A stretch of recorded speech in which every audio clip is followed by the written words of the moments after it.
diaporama. The full screen. Yeah, just a second. There you go. Do you know how to put the laser pointer on this?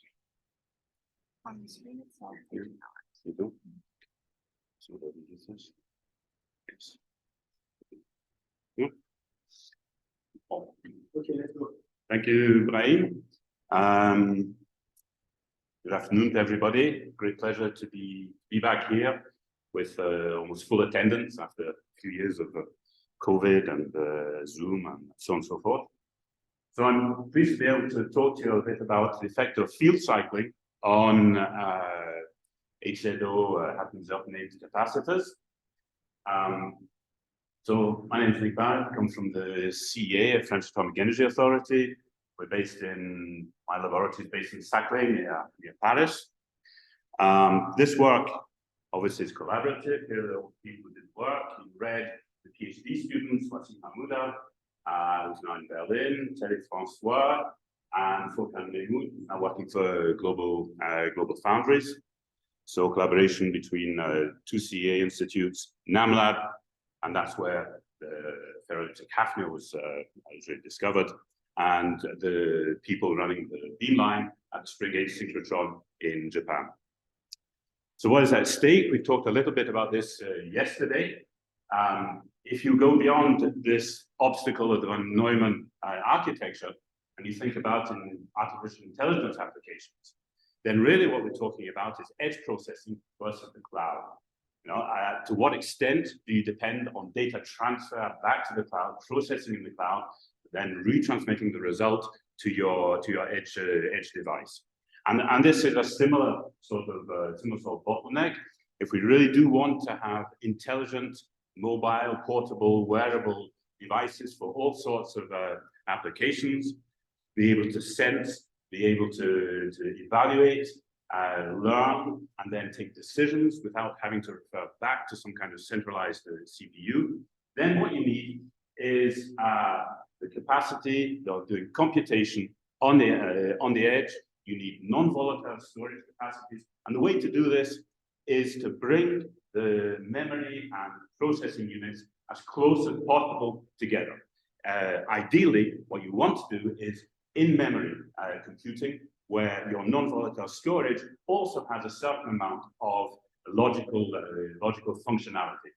For example, in a pseudo-crossbar array, then what you want your non-volatile memory to be able to do is also to carry out some kind of matrix multiplication.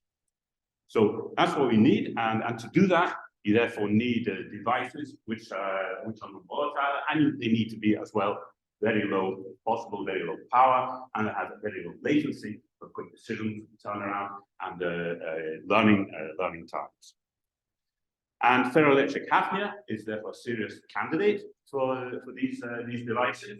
And again, as we heard, hafnia is in microelectronics since 2007 until put it into the high-k gate oxide.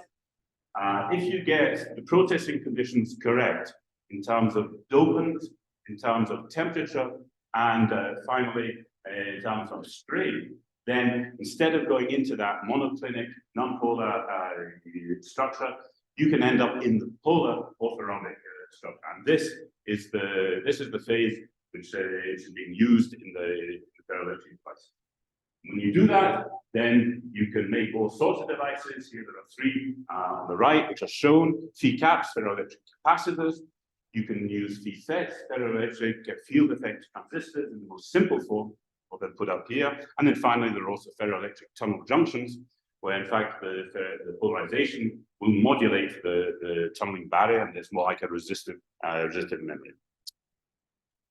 Okay, so this is a table which compares, because obviously there's competition, and that's good. It compares some of the emerging memory, non-volatile memory technologies with what ferroelectric memory technology could do or should be able to do. So I'd just like to emphasize that on the first four columns is what exists. The three columns on the right, phi RAM, phi FET, and phi FET Gen 2 is a variation theme. These are like targeted values. And of course, what is really, really important is what is encircled in red, and that's the energy cost per bit, which is orders of magnitude, at least 3 orders of magnitude better than anything else. There are problems, obviously, otherwise we wouldn't be here talking about it. But this is the key point. This is potential for ultra low power. It can be very fast. And the second very important thing, if you're really thinking in terms of mass production, of course, is the third last line, extra masks. Only 2 masks are necessary. And basic, quick and dirty estimation is that integrating ferroelectric memories into existing semiconductor production lines is basically increasing the production cost by a few percent. So this is really this is viable for industry. But there are problems, and the material hafnia is notorious for the high level of defects, and in particular oxygen vacancies. Now, oxygen vacancies are not necessarily bad intrinsically, but they have to be controlled. They're charged, and therefore an inhomogeneous distribution of vacancies will set up an internal field, give rise to imprint in the PE loop. As you cycle your device, you turn it, you flip the polarization up and down many times. Then there will be redistribution of defects, but not only that, you can also generate new defects. And at some point, fatigue sets in, and there can be finally device failure. And finally, if you do it right, then you actually create a controlled amount of oxygen vacancies. For example, here on the right-hand side, by inserting a very thin titanium layer between the electrode and the ferroelectric, then you do not degrade the performance. You can actually increase the remnant polarization by more than a factor. So the defects have really to be controlled to engineer the best possible problem. So our samples are lanthanum doped hafnium zirconate. Hafnium zirconate is the best for back in the line compatibility. Lanthanum doping actually increases the PR to the best, till now, best recorded polarization level. So the hafnium zirconate was grown by players in NAMLab. You can see the X-ray crystallography. You have a very sharp orthorhombic diffraction peak. Leakage current goes down by between 1 and 2 orders of magnitude, so that is good. And the endurance, a number of times you can actually cycle these things, these capacitors can reach up to 10 to the 9 cycles. So we're very pleased about that. But what we want to look at is the chemistry, i.e. the oxygen vacancy content. And to do that, we use X-ray photo emission. To be more precise, we use hard X-ray photo emission. What we're interested in is looking at the core levels, which carry the signature of the valency of the hafnium ions in the material. Now, if you look at this using standard X-ray photo emission in the laboratory, then there's something called the inelastic path, which is basically the distance traveled by an electron in the material before it undergoes some kind of loss. If it loses energy, you can no longer say what was its initial state, and you don't have the information on its initial valence state. And in laboratory XPS, this is typically about a nanometer. And so at best, you're looking at several nanometers into the sample. If you look at you excite exactly the same levels with now several kilo electron volts photons with a synchrotron, then the inelastic mean free path goes up. In this case, we calculated it for the hafnium 4D, it's 8 nanometers. And basically that means you're looking at between 20 and 30 nanometers into the sample. So you can look at samples that are real capacitors. You have the top electrode, and you've got 10 nanometers, that's the ideal thickness of hafnium zirconate. And so you can probe the chemistry through the complete film in the device. And this you can even do while you're applying voltages, biases, and doing operando experiments. Okay, so there are a few little techniques you have to use actually to be able to do this experiment. To increase sensitivity, this synchrotron beam is incident at a grazing angle. Footprint of the beam then becomes quite big. Here it's like 400 microns. And the problem is with a thin film capacitor, 400 microns, it's going to leak. So you can't switch it, and you can't do the experiment you wanted to do, which was applying a bias and looking at what's happening on the bias. So what you have to do is add in pad screens. That's these gold titanium screens on either side of the capacitor. And that is to mask the hafnium zirconate, which is outside of the top electrode, while we're doing the analysis. And so that if we have a signal from hafnium, then we do know it is coming from that part of the film which is in the capacitor. So the we did roughly 100 by 100 microcapacitors. This is about the maximum size. The experiments were done at the string 8 beamline. We used 2 photon energies, 5.9, 7.9 kiloelectron volts. And basically the idea was that 5.9 kiloelectron volts, you do the calculation, you're sensitive to the hafnium zirconate near the top electrode. When you go increase to 7.9 kiloelectron volts excitation energy, you're looking rather at the you're integrating over the full thickness of the film. So first of all, the ferroelectric properties, so dynamic hysteresis measurements after cycling using a rectangular pulses 100 kilohertz.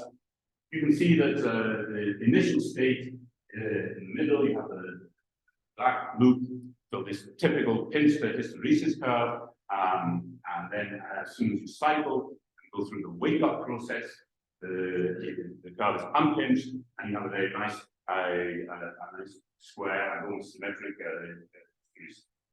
On the right-hand side, you can look at you can see as a function of cycling the resonant polarization, and the 3 cycling conditions that we actually looked at are 3 black, blue, and the red dots. So there's after 1 cycle, after the wake up 10 to the 6, and then going up to almost 10 to the 9 cycles.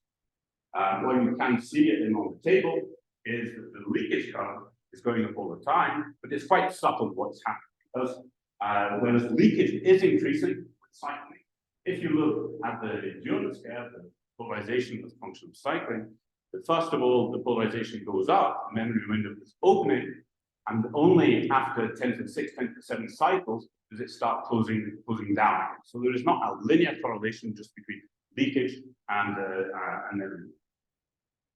So first, the chemical analysis using hapten 4D. This as a function of the cycling from 1, 10 to 6, 10 to 9 cycles. Results are plotted on the right hand side. What we're looking at is, of course, the intensity of that little black peak on the low binding energy. And that little black peak on the low binding energy side is representative of hafnium 3+. So hafnium 4+, which has been reduced by the creation of an oxygen vacancy to state hafnium 3+. And a simple calculation, then you can extract directly and then you have an estimation of the oxygen vacancy concentration. And that is what is plotted right hand side. And you can see that after wake up, we have an optimum polarization value that corresponds to an increase in the oxygen vacancy. As the oxygen vacancy concentration increases further, then the polarization is going down again. Then we looked a little more closely because there was something strange was happening at the results as a function of the polarization state. So here, our samples, we could leave them in an upwards or downwards polarization state, and we do the same, exactly the same analysis. This one is done at 5.9 kiloelectron volts, so we're looking really at the oxygen vacancy concentration near the top interface, the 2 polarization states. And then this at 7.9, and we're integrating rather over the full film, again, for the 2 polarization states. The results are summarized here, and what we see immediately is that the oxygen vacancy concentration profile is changing under cycle. On the left-hand side, 1 cycle, there is quite a steep oxygen vacancy concentration profile, and it's going opposite direction, and that makes sense for the opposite polarization state, because the oxygen vacancy is charged, and so it's going to move under the internal field. But then when you cycle it, the profile actually inverts. So there is clear evidence of these mobile oxygen vacancies under cycling redistributed inside the film, and this is actually crucial for device performance. So we want to look at this a bit more closely, try and quantify it. And so we did an accelerated experiment where we basically left the devices in an upwards or downward polarization state after wake up. and then basically cook them, bake them at 85 degrees C, while periodically carrying out IV, PV analysis. And what we saw was that for the upwards pointing polarization, there was a drift to positive bias in the IV and PV curves, and the opposite happened for the downward pointing polarization. So we clearly correlate the movement of the oxygen vacancies we observed in the X-ray and the spectroscopy with the shift, the imprint drift in the electrical characteristic. And that's summarized on the right-hand side. You can see the imprint shift, which is opposite as a function of the polarization state. Now, this is absolutely crucial. It's to do with retention, because industry for consumer electronics wants 10-year retention at 85 degrees C. This is not good news. So something's got to be done to improve that. Either you have to accept refreshing the memory regularly, or we have to find that way of engineering some mechanism to compensate for the drift of the defects on the field. And then finally, we could estimate as well the barrier height of the interface. This is just done by reference to the happens to be the binding industry with respect to the valence band maximum. And again, the barrier height depends on the polarization state of the capacitor. But in both cases, the barrier height does stay relatively high and should be a reasonable guarantee against charge injection during the cycle. Just to say that these devices have actually been integrated. It's done last 2 years ago. We integrated them into a test vehicle, and so there are capacitors now which integrated the 16 kilobit CRAM array. It's done CEA Saclay. What is probably most important is the graph on the top right, where we have a memory window over the 16 kilobit array. So it's integrated on top of CMOS, 130 nanometer CMOS. And we have a memory window of 170 millivolts. If we go down to 6 sigma, which again is the industry criterion for reliability, then we still, by extrapolating, have a non-zero memory window. And then bottom right, that's the nice picture. In fact, it's not an image, it's a bitmap. And what this bitmap actually shows is that there's a 0-bit fail when we switch that 16K array. So it's very, very promising. And that brings me to the conclusions. Interface chemistry, we have oxygen scavenging. We can observe and quantify using Express the oxygen vacancy profile. When you cycle, then we unpin, redistribute the oxygen vacancies. If you cycle longer, going up to 10 to the 9 cycles, then you will have fatigue effects. You start to begin, leakage is going up. In terms of when you're considering retention, you have to be extremely careful because the internal field will induce drift of oxygen vacancies and will therefore shift the E curve. And then we can also measure the Schottky barrier height. So challenges, we haven't reached yet. That's what we're looking for, the 10 temperature per bit. There are now several reports below 20 nanoseconds of writing speed, and this is also crucial. Well, perhaps the biggest challenges are in terms of endurance. If you want to use these devices for artificial intelligence, you do need to read continuously. Therefore, you need a very high endurance.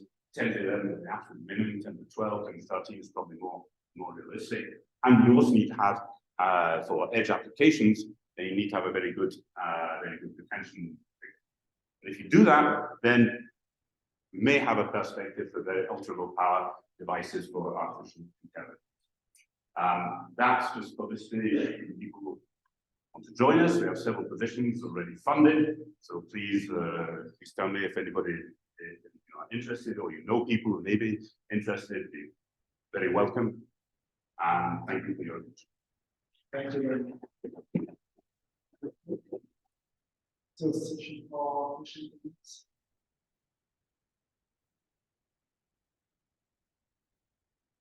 Very nice to talk about this strategy. So you talk about oxygen vacancy.